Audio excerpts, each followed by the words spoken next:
Hi. Wait, can you talk for a sec? Last night I got literally heinous. Literally heinous with Lily Maslia.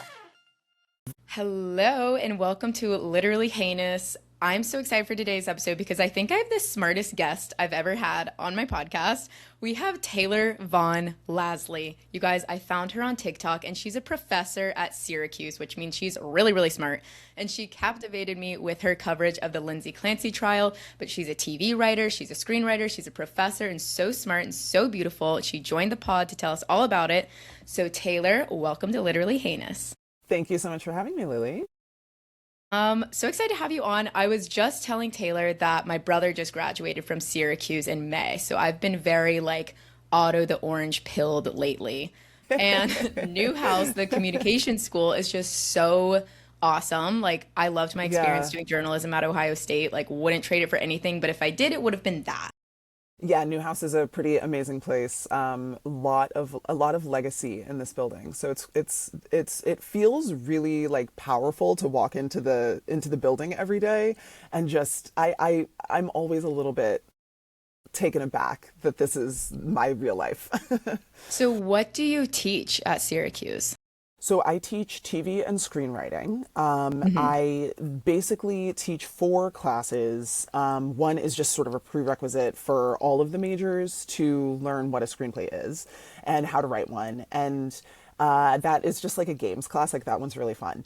I teach a writer's room class where I basically pretend to be the showrunner of a show that I've created. Yeah, and so I wrote this multicam sitcom called Regulars that's set at like a fictional bar here in Syracuse. And so it's sort of like, Cheers, but Syracuse based. And so then I give every student in the class a role from like writer's assistant up through executive producer, and then and then everyone gets to write their own episode of this show. And we haven't gotten to produce any episodes yet, but I'm hoping that someone will want to do it like for their, senior thesis or something like that. And then I also teach a class where every person gets to write their own hour-long pilot, and that class is really fun. And then the most amazing class I teach is called Chick Flicks. This is a class that I created, and basically everyone... Fun. I know, it's so fun.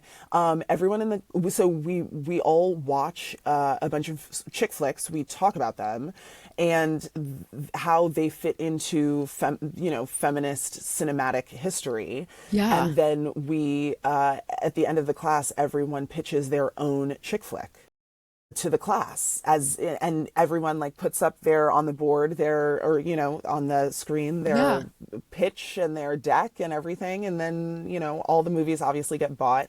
And then sometimes it's really fun because someone will pitch a movie that I realize has some connection to someone, should have some connection to someone I know. So if someone pitches a movie and I'm like, wait, this sounds like something that my friend should produce, I say to them, if you write it, send it to me. I'll send it to them. So it's really cool. Oh, I would have. I'm like kicking myself for not like. Why did I? You can always come. You can always come back. It's a 1-year grad program. You can take all my classes. Yes, I would love that. So yeah, I wrote a pilot just kind of as like a just creative exercise. It was really fun. I interviewed my teacher actually on the podcast. His name's Matthew Starr. He's a writer in LA too. Yeah. Okay, what do you think is like the best screenplay to like learn from? Like what is like a masterclass in a screenplay? Okay, so my thing about screenplays is that I think you can learn just as much from bad ones as you can from good ones. And so this might be controversial, but the movie that I teach in my intro class that always like fucks my students up is the Barbie movie. Because I literally have behind me like my Barbie book. Like the Barbie movie is my favorite movie. Please tell me it's not a bad example. Okay, it is a great example of how a movie can have a completely incoherent screenplay and also be successful as a movie. And that's kind of what I teach in my class. The screenplay doesn't make a whole lot of sense, and to me feels like it was kind of a first draft, to be honest. No shade, but but it obviously succeeded as a movie despite that, right? And so to me, it's just sort of an interesting case study for a lot of reasons in that way. But Yeah. then in terms of on the positive side, I personally think anything Nora Ephron wrote can Okay. be studied as Yeah. a Bible of screenwriting, because she just knew so well how to tap into the specificity of character. She writes men really well. She writes women beautifully. When Harry Met Sally, Sleepless in Seattle, really classic examples. You got to check out Yeah. Nora Ephron. Oh, that's you. Oh, these classes are so fun. I'm so jealous. I wish maybe I'll think about it. Okay, so Yeah, I also want to exactly. talk about, so you went to Harvard Westlake, I which did. if you guys do not know, so Harvard Westlake is a high school in LA that is like has I think the most like famous alumni out of like any high school. Like if you who all went like Jason Segel. So, okay, yeah. So Jason Segel and Jake Gyllenhaal were there at the same time. Fun fact, they were in West Side Story together. This was before my time, but they were in West Side Story together. Jason Segel played Officer Krupke, and Jake Gyllenhaal, I think it was his first musical ever, and he played Tony. And then like I was there at the same time as Lily Collins, and then like Beanie Feldstein was there a few years below me. Ben Platt was there. Whoa. Gosh, there are so many like heavy hitters. And then the kids of very intense Hollywood Yeah. presences and auspices. So it was a very fun high school experience. One of the funniest things that happened was I was at a party. I went to like a, so I went to my friend's house for a CEOs and business hose themed rager in the backyard Okay. near the pool. Yeah. And we're all standing out there, and all of a sudden Tom Hanks just walks up and is like, "Where What? is Chet?" Oh my God. It's like we had the craziest experience. It's like, Yeah. can you imagine Tom Hanks rolling up to your rager and like, No, I would be like, am I on drugs right now? Like, did someone spike this drink? Was Chet like in exactly. trouble? Nobody remembers like what happened, because I think maybe Chet wasn't even there at the party at that time. I think he had come and gone, and so then like Tom had to go finish his investigation elsewhere. That's crazy. It was, yeah, it was not a regular high school experience, I will say that. But at least I'm aware of that. Yeah. So what else, were there any like, who would surprise you the most? Like children of celebrities that aren't what you think, or like what was the most surprising thing? Um, I would say I was surprised by how down to earth the kids of celebrities were, just across the board. It was like these are some of the kindest, the nicest people, and there was so much wealth at Harvard Westlake, and Yeah. truly I met there some of the best people I've ever known.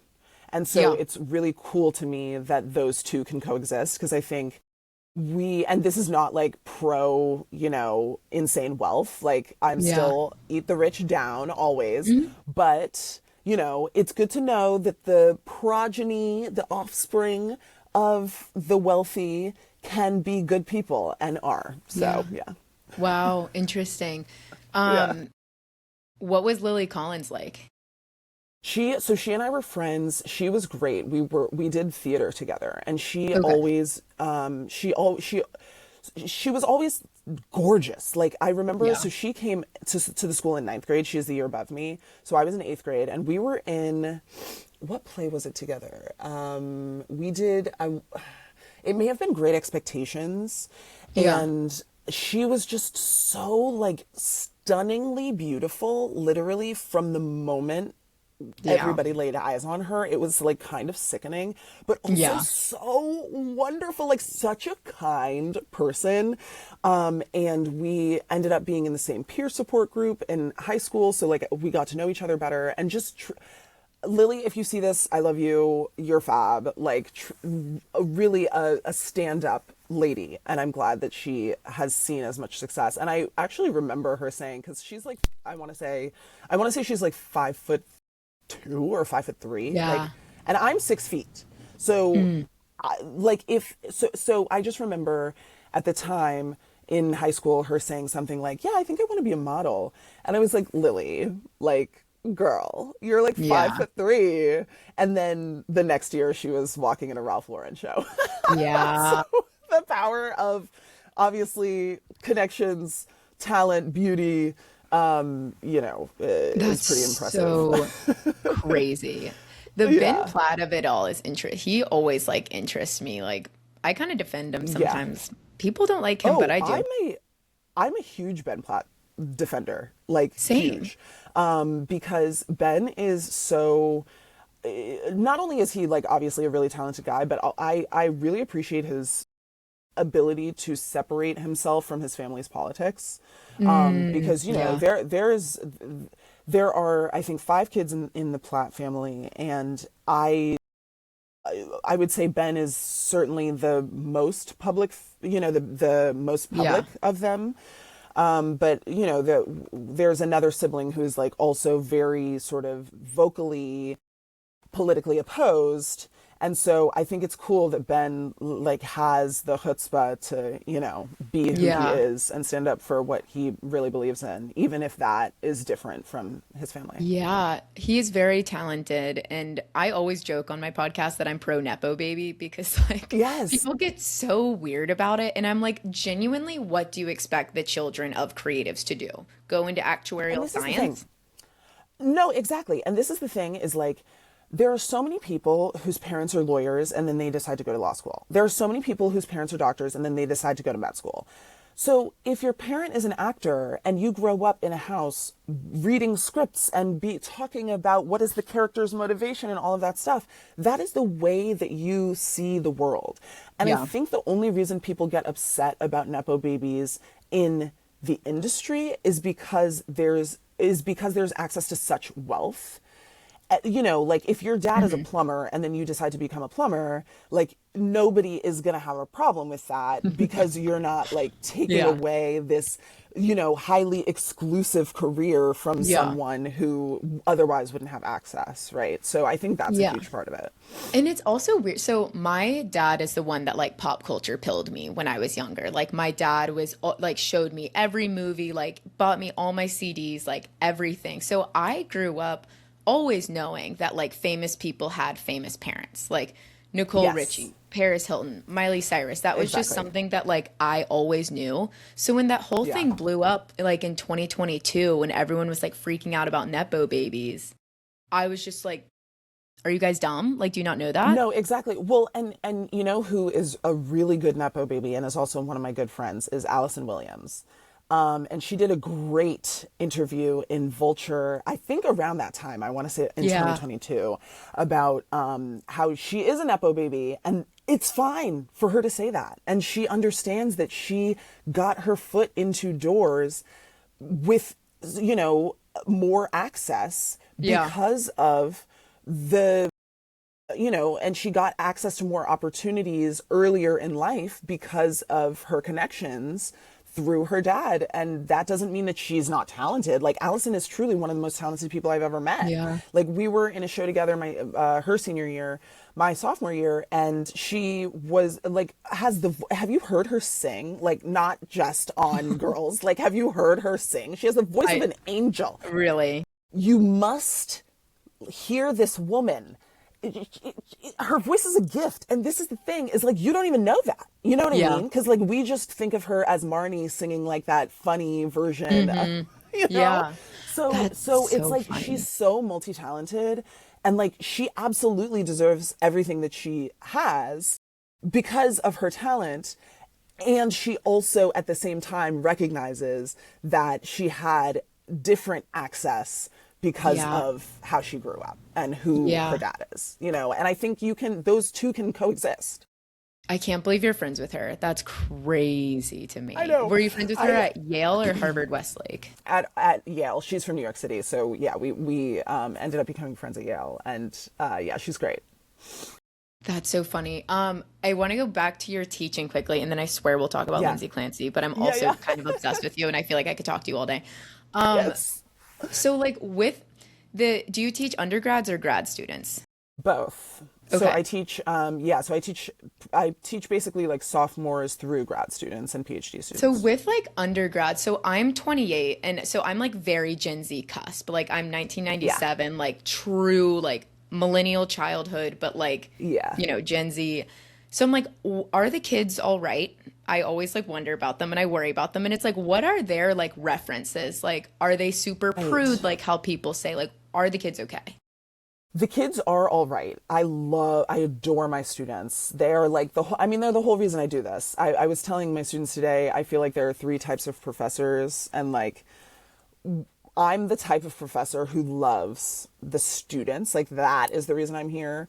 And sometimes like that can make some of the like administrative stuff a little bit Hmm. more mundane for me, you know. Yeah.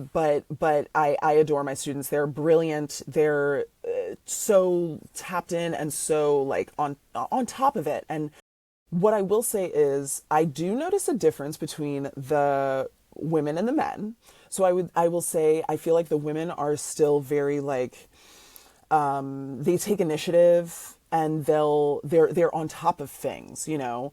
The Yeah. men, I would say it takes more, not necessarily micromanaging. And I tell all my students, like, I have two kids at home. Like, I'm not your mommy. I'm not gonna micromanage you. Like, if you don't do the work, then your grade is gonna reflect that. I'm not gonna like hound you for what you're Yeah. supposed to know how to do as an adult, you know. And so I but like, for instance, like one of my dear students, love him if he sees this, but last semester, you know, I was giving notes on a script, and you write your scripts in this software called Final Draft. And Hmm. so he was looking for something in Final Draft. He was like, "Oh, how do you turn on the revisions mode or something like that?" And I started to tell him, and he said, "Oh, never mind. I'll just ask chat." And I was like, "What do you mean you're going to ask chat? Like, like if you go to the top of there's a help button, and if you hit that, you can literally just type in the thing that you're looking for." You know what I mean? Like, you don't have to go to a whole other app and outsource your brain power, you know. And so so I'm trying to help the students, like my students, understand that you need to use your brain because it's a muscle Hmm. that will atrophy if you don't. And then one of the other things, like, I'll give you an example. Last semester, I noticed in my intro class, my students were not good at multitasking. So, like, they would be in class, and it was clear that they're sending emails or working on assignments for other classes or whatever while we're sitting there. And listen, I'm fine with that. Like, I understand because I can multitask and I can do it well. But the difference is that I can make it look like I'm still paying attention, even if I'm also engaged in something else. And so I stopped the class Yeah. and I was like, guys, let me just tell you, it's fine if you're multitasking, but you have to be better at it. Like, you have to Yeah. perform it better. Yeah. So you have to at least look up every once in a while. And so And do that's a the little kind of bit of like professor a, I am. oh, like, Yeah, exactly, exactly. Yeah, like, oh, that makes sense. like, oh, So I'm that kind of professor, yeah, where I'm yeah. just trying to give my students the life skills to like actually survive. Yeah. Because you should be getting that in college. It's not just like esoteric thought, you know? Yeah. Yeah, chat, like AI didn't, I was out of college, like when it happened, because it was like a couple years Yeah, ago. I was yeah. interviewing my youngest guest ever. He was Okay, 20. okay. And after the podcast, I was asking him about this gossip about like Yeah. someone famous. And I was like, oh, tell me what happened. And he was like, he pulls out his phone and opens Chat GPT and says to Chat, like, summarize my beef with XYZ, and then hands me his phone. I was like, I It's so was antisocial. It's like almost rude. He was Like, like, he's like, oh my God, it's so much to explain. Hold on, like, let me just summarize. Or like, and I was just like, I don't need to read everything. Just give me right. like a little, like, Just just give me the tea. exactly. Right. Just spill some tea. Like that. It should be a human connection.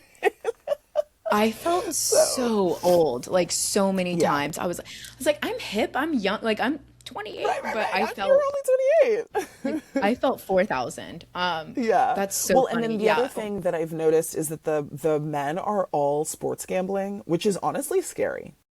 hate. It's like, what do you mean you're on DraftKings or whatever it's called in class at 10 a.m. placing a bet on the Knicks game and you're 19? It's scary. And I honestly think that I think that the gambling thing is more the source of the male loneliness epidemic than anything else. Ooh, You know? I hate gambling. I hate any of that. When my podcast takes off, I refuse to ever do an ad read for any sort of gambling. Like that is a moral code. Like I will not. Yes. Absolutely. Yes. We will hold you Okay. I could literally talk to you forever. Okay, so let's get into Lindsay Clancy. So Yes. this is a crazy true crime piece. So if you're listening to this, like everyone, you all know what we're talking about at this point. The trial is almost over.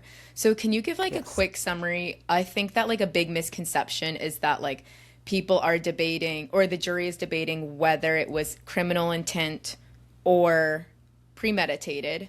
But isn't there also a second thing where the jury also gets to decide if she even did it? Yes. So my understanding, basically, from listening to what the judge said, is that the judge literally said the jury is going to decide, number one, whether she did it beyond a reasonable doubt. And then number two, if she did it, was she criminally responsible or not? And one of the big misconceptions has been that she admitted to it in court. And that is not in any way true. She has not admitted to it. She hasn't stipulated to having done the murders. What she did stipulate to was on day 6, she basically said that there were no problems with the chain of custody of the evidence in the case. So the prosecution didn't need to bring in experts and witnesses and to testify to, oh, well, this is the person who was holding the evidence bag and then they took it to this evidence locker and then it got checked out and then, right? They were not contesting, the defense was not contesting any of that. That is the stipulation that was made on day 6.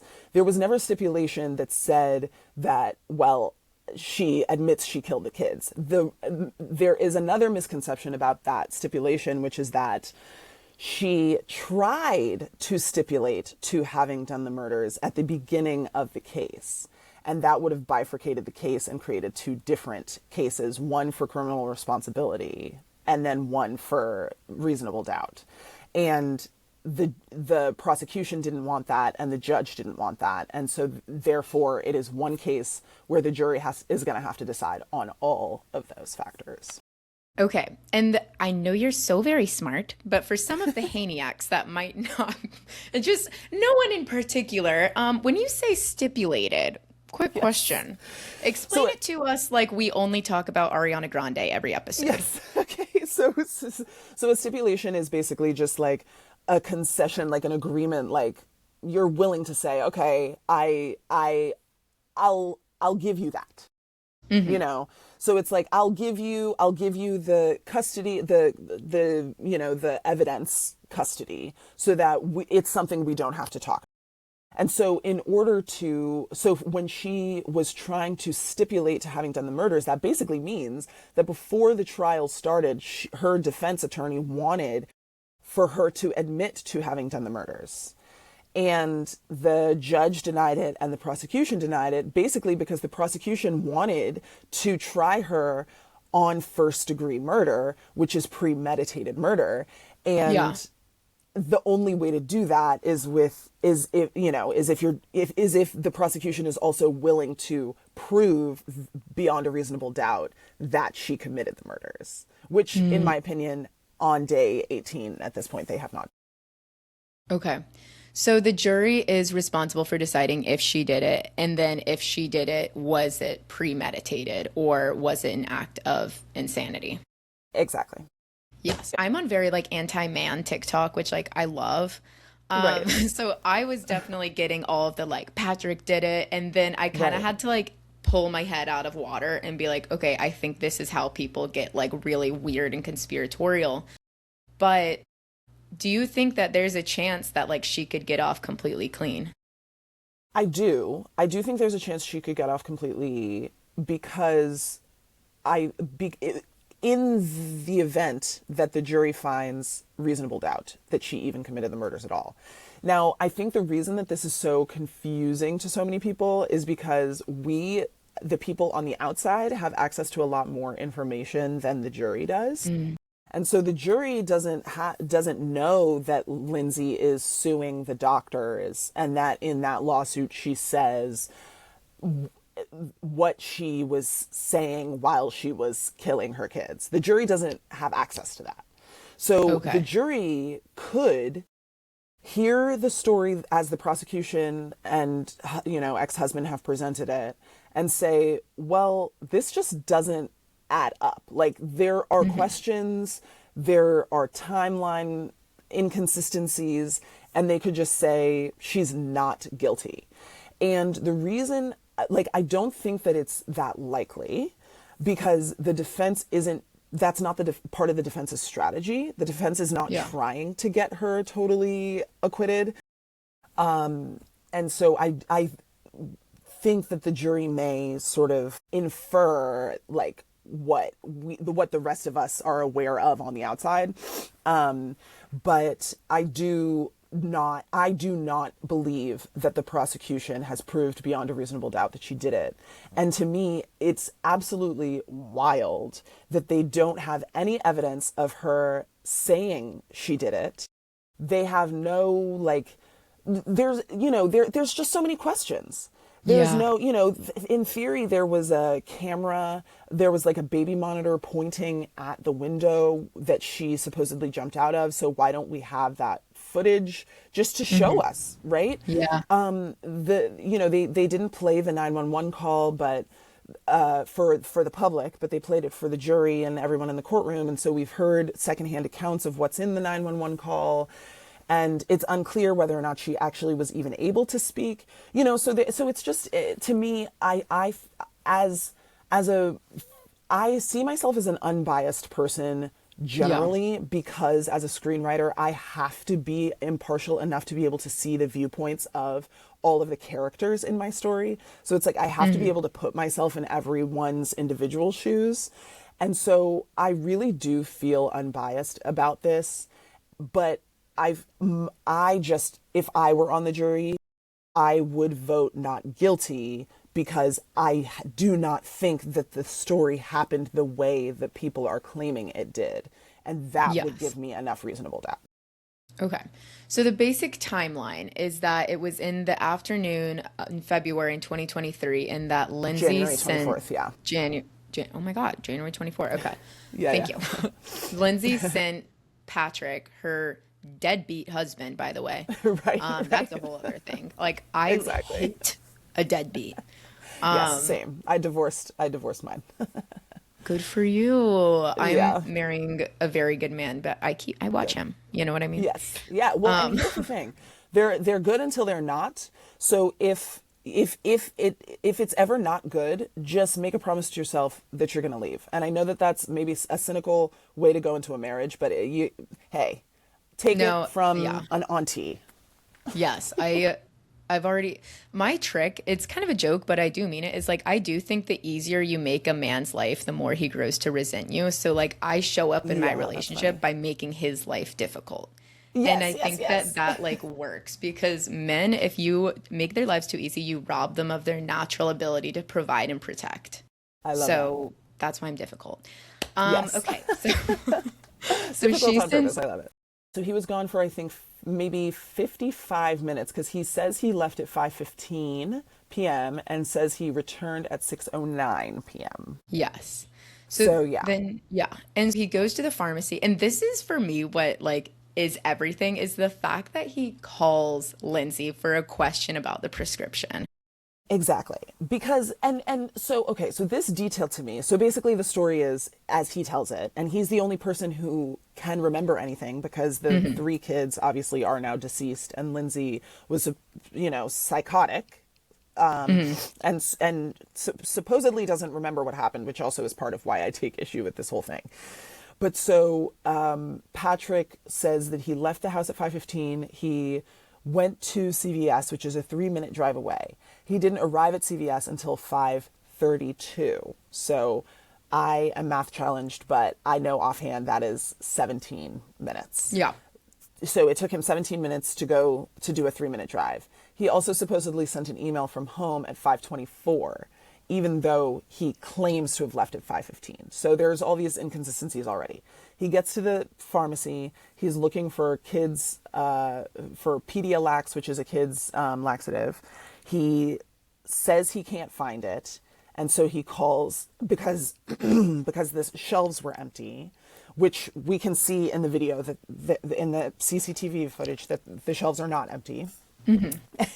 And he says that he can't find the brand name. And so he calls her to ask her what it is. And she tells him Pedialax, or he calls her to ask if he can get the generic brand. And she says, sure. Then he buys it, leaves, goes to 3V, which is the restaurant, to pick up takeout. He's seen there on the cameras, and then he heads home. He gets home at 6:09. He goes inside, yells downstairs, doesn't hear anything, goes upstairs, finds his bedroom door, his and Lindsay's bedroom door locked, goes to the daughter's bedroom to get a key to unlock their own bedroom, goes in, sees all this blood sprayed everywhere, sees the window open, looks down, sees Lindsay on the ground, runs down outside, finds her on the ground, and then stands there for 10 minutes until the cops show up. Because even though she told him that the kids were in the basement, and the kids are aged 5, 3, and 8 months.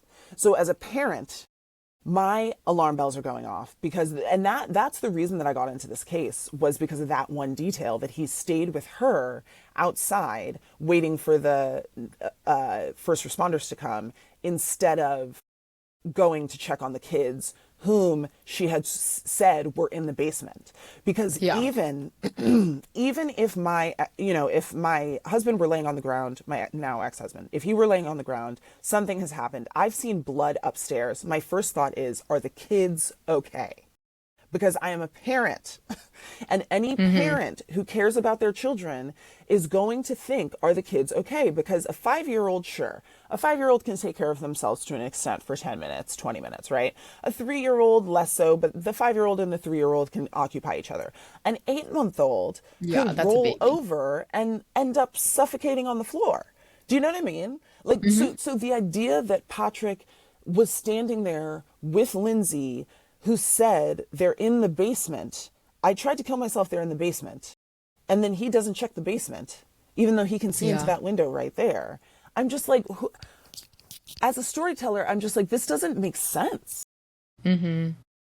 Well, I saw something that he was sitting on a couch when the paramedics arrived. What's up with that? So when the cops arrived, he was standing over Lindsay's body, near the window that looks into the basement. Yeah. Where one of the kids was theoretically laying immobile. Yeah. And so the cops show up, then Patrick runs downstairs, discovers the kids, screams out loud, unwraps them because one of the paramedics sees him through the window unwrapping one of the bands around the kids' necks. And he claims that they were face down, but then all of the paramedics say that the kids were all found face up. Also, one of the paramedics says that one of the kids was hanging. So there are so many questions, and neither the prosecution, obviously the prosecution shouldn't try to poke holes in their own argument, although they have, and they have not argued very well. The defense, in my opinion, there are a lot more questions that the defense could have been asking. So I know a lot of people have been like, with the way Lindsay like tried to kill herself, and like how there was crushed pills, and then there was like slit wrists but slit weirdly, and then the way she fell out the window, and it's like 3 methods of killing herself and killing 3 kids, and you do all of that in 50 minutes. What do you think is going on here? 55 minutes, right? Exactly. Yeah, so, I think one of the reasons that this, like many of the facts in the case, kind of cut both ways is because she also was supposedly psychotic, right? So if we're to believe she's psychotic, then is it more believable that, and I don't say if we're to believe she's psychotic in a way to minimize like the impact, the very real experience of psychotic breaks, because I know that they happen, I know that they're real, and I know that they can lead to really horrible outcomes. The reason I say supposedly psychotic is because it seems like she was on a cocktail of medications that could have, messed with her in a way. And so I just don't know. I don't know how inherent the that is to her. But anyway, I think it's hard to say that, because someone in their right mind obviously wouldn't try to undertake 3 different methods of suicide, but someone in their right mind wouldn't try to commit suicide at all, right? But then also there's the idea that she's a nurse. And so a nurse is going to know the best way to slit wrists. A nurse is going to know the best way to slash a throat. To be honest, a nurse is going to know that you can just slit your femoral artery in your leg and your thigh and then bleed out that way. Do you know what I mean? Yeah. There are I guess it's confusing, because the reason that this case is so perplexing, and I think the reason it's caught fire, is because there's only one person who's a witness. There's only one story we get. That's it. And so it's really a he said, she said. And she can't really say much because she, wasn't there. Yeah. So what was her journey with mental health and mental psychosis, and who is at fault or who's not at fault? What was going on? So my understanding is basically that she had experienced some postpartum depression after her second child, and then after her third child, it was starting to get really severe, and she started hearing intrusive thoughts. She was going to various psychiatric professionals and providers for help.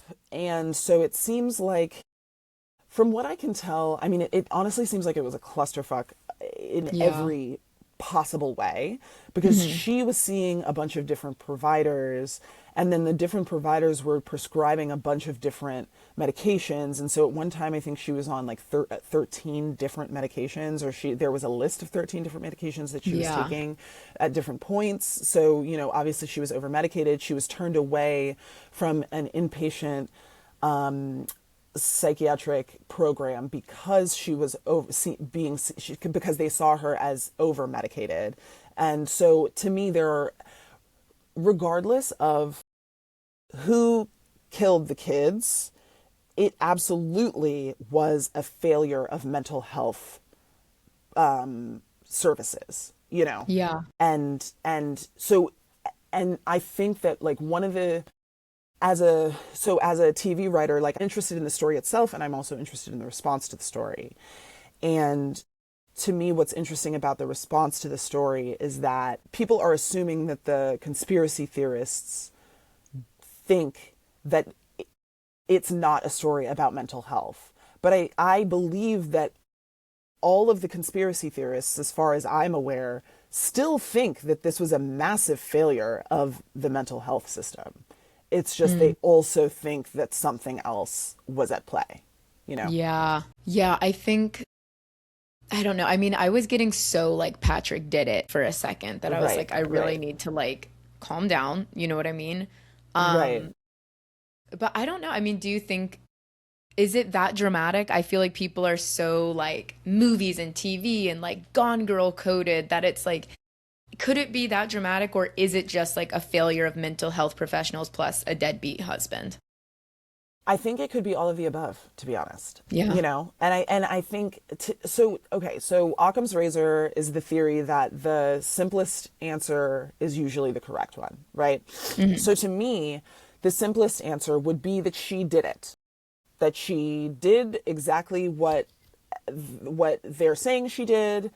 exactly the way they're saying she did it. However, there are too many questions, right, that need to be answered in order for us to feel comfortable with that. The second simplest to me is that she did it, but there's something missing. There's some piece we're Yeah. missing. And to me, it would make way more sense if it turned out that Patrick was having an affair and then she decided to kill the kids and take herself out as an act of revenge. Like, to me, I could see that. And, and then I could get on board with that. I could see it if it turns out that Patrick was abusive and she decided, I'm just going to put the kids out of their misery. I'm going to put Yeah. myself out of our misery, right? That makes sense.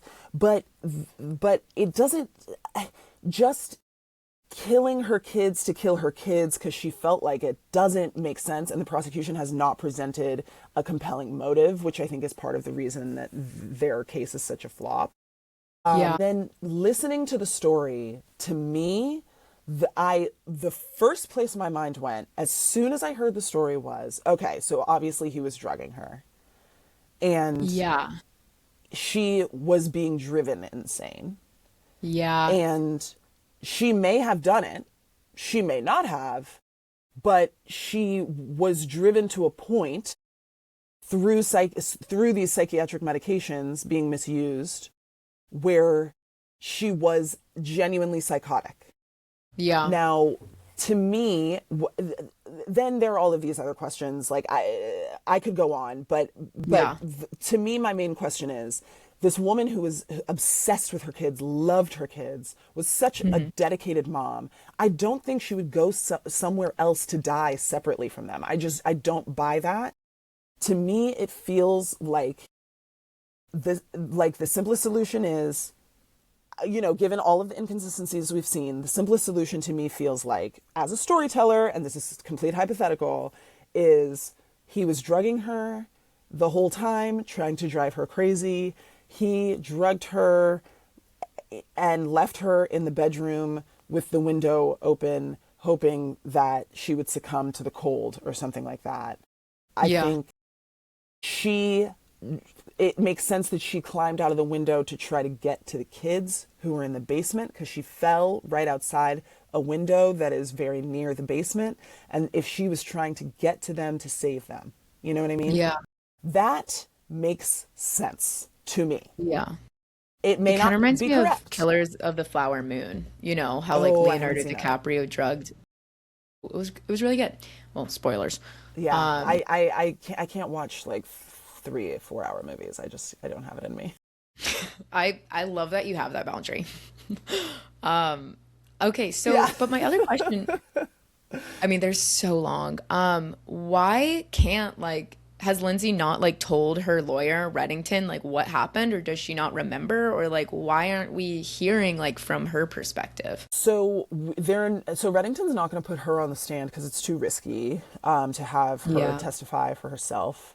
That's just in a murder trial. I think I think it's very rare, even if the Yeah. person is pleading not guilty. I think especially if the person is pleading not guilty, it's very rare to have the person on trial testify for themselves. I am kind of under the impression that she really doesn't know what happened or remember what happened. There Yeah. were details that were written into the civil case about how she did it, but it also sounds disembodied. So what she remembers is watching herself kill them and say, "Go to God, baby." And to me, I just am not that compelled by that as a confession. Like, to me, that's not a confession, because there are plenty of Yeah. people who haven't been drugged, right? Who haven't been under the influence of other stuff, who have confessed to things they haven't done, right? So what the main question that I have is, how is her confession even legitimate if she was psychotic? I don't Yeah. get it. And that is the one question that I've had this entire time. Yeah. Another part that's interesting to me is Patrick Clancy like going to Costa Rica like right after all of this happened and leaving reviews for hikes. Yes. So I personally haven't verified that. I haven't looked into it. I know that there's something about his new wife saying this is the third year in a row we've been here, and so that sort of insinuates, who knows? I mean, is it possible that she was with her family and that's who she means when she says we, I guess. I don't, I just don't know. I don't know because Yeah. something that occurred to me yesterday when I was flying and I missed flights and was running through airports with a dog and two kids and, an IKEA bag full of stuff. One thing that occurred to me was I can see how, like, if your life has fallen apart, maybe the one thing that you feel compelled to do is like write all these reviews because it's like the one thing you can kind of control, Yeah. like I Okay. get that. I get that impulse. Like Yeah. when after something bad happens, you're like, oh, well, let me get out my Yeah. aggression some kind of way. So I don't know. From a human perspective, I can see it. But I don't know about Yeah. Costa Rica. Yeah, and I don't know if it's verified that he was in Costa Rica with her. Yeah. So I know that the or was it the defense that's calling for a mistrial now because of like the Catholic questions? Yes. So Um, the defense but it just called for got mistrial denied. yesterday. The judge denied it, but it seems, setting up the grounds for an appeal in the future if she gets convicted. So that there will be, I forget what the exact term is, but there will be a record essentially of the Yeah. fact that Reddington at least tried to get a mistrial because of the ridiculousness Yeah. of this whole thing. Yeah. I'm not a big true crime person. Like I don't really follow them much, but I feel like this trial has been a hot mess express. Is that accurate? Absolutely. Absolutely. Yeah. Yeah. And I actually haven't followed true crime that much recently. Like I was really into it after like the Serial podcast and was doing my deep dives Mhm. like 10 years ago. But more recently, wasn't really paying that much attention to any of the true crime stuff, and now I'm like fully in. I'm in so deep. I just need to know how. I'm so curious how it's going to shake out. And then also, there's a black woman who had the same judge in Massachusetts who was convicted of murdering her two sons, premeditated murder while she was psychotic. And she is now actually getting a new trial because of Lindsay Clancy's Oh trial. yeah. And so that's really cool. There's a case of another black woman in, I want to say Cook County, which I think is in Illinois, Yeah. Keisha Golden, who she stabbed her partner in self-defense, her abusive partner in self-defense, while she was pregnant, and she ended up killing him. That was not her intent. She ended up killing him, and so she's on trial right now. There's something going on with her trial. So I'm definitely like more intrigued than ever before in how the justice Yeah. system works and or I guess I should say injustice system because it's clear that it works Yes. differently for different people. Yeah. Yes. Yeah, I mean, postpartum psychosis and depression is no joke, and especially just like the lack of support women get. So hopefully this brings change, but it like probably won't. Um, but Right. yeah, that is so Right. interesting. Okay, well, I will wrap up since I know you're very busy. Anything else that you are thinking about or anything that's on your mind? What is coming next in the trial? So I will be really interested to see Reddington's examination of the psychiatrist from yesterday who said that Lindsay didn't remember what she did and had been informed. Hmm. So because I think that to me that's just like how are we here? How did we get here? I mean, hopefully what's next is that those ADAs are going to get fired because those prosecutors are terrible. I haven't gone to law school a day in my life, and I could practice better law than that. So I think a Yeah. lot of us feel that way. Yeah. And so yeah, I do think that a verdict will be coming maybe end of this week, maybe next week. Yeah. Craziness. Okay. Well, thank you so much for your time and thank you for filling us Thanks for in. having me. And Yeah, of course. yeah, thanks so much for coming on. And I'll tell everyone to follow you on TikTok and if you go to Syracuse, sign up for Taylor's class. I wish I would have. Yes. Yes. Well, you're going to come do the grad program, obviously. Yeah. I don't know. 1 year. 1 year. Maybe it sounds hard. No, I don't know. Well, thank you so No, much. it's